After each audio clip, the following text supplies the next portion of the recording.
Unahin natin yung wiring connection ng ating stator. Ito, papuntang stator. May 5 wire po siya. Itong yellow, ito yung papuntang light coil or headlight dito sa kanyang full wave voltage regulator. Ito, may kulay yellow din. Yan, kulay yellow. Ito yung i-connect natin dito.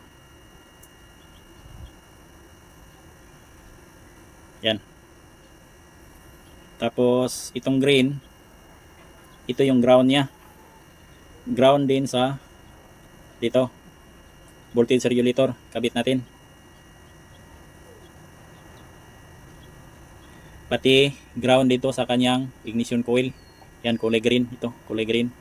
Ito. Dikit natin din dito. Idugtong natin dito. Same pa rin sa kanyang ground.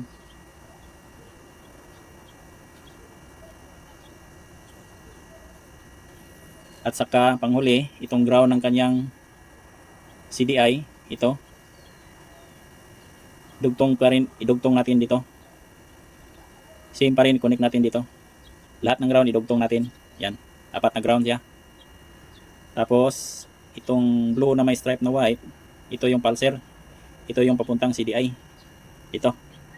Yan, mayroong pulser. Dito yan natin i-connect.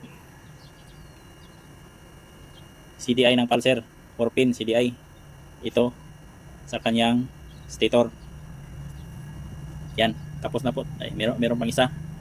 Itong kulay pink, ito yung charging coil niya.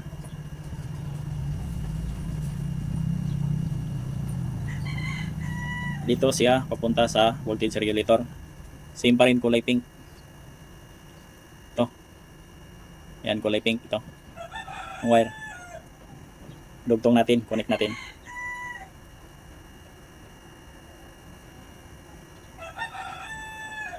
Yan, lahat ng wire ng ating stator ay na-connect na. Dito muna itong isang wire ng ating ignition coil. Ito, papunta po itong CDI.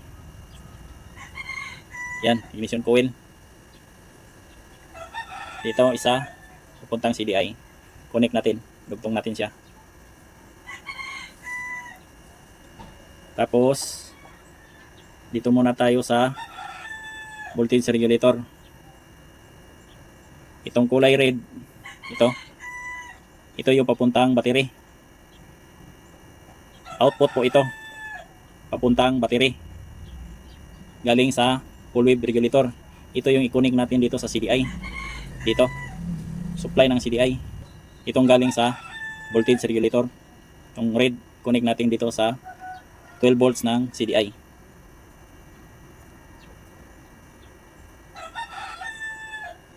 Yan. Itong kulay black ng ating voltage regulator ay hindi natin i-connect dahil wala tayong wire harness. Ito kasi yung accessories wire, wala itong connection. Ito lang. Yun lang ang ating wiring connection para mapagana natin yung ating makina ng Rossi 125cc. Check natin kung under ba.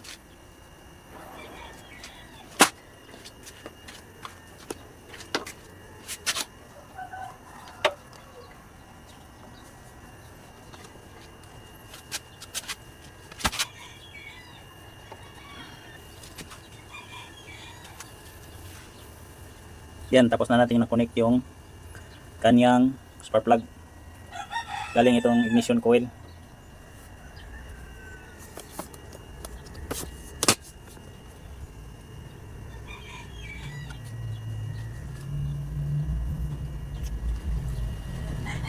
Try natin kung andar ba.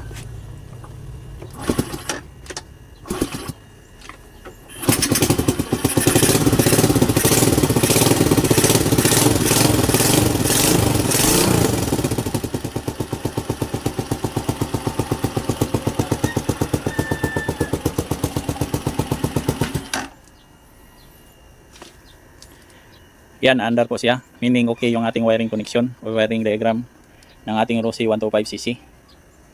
Under po siya. Gamit lang natin yung 4-pin CDI. Battery operated.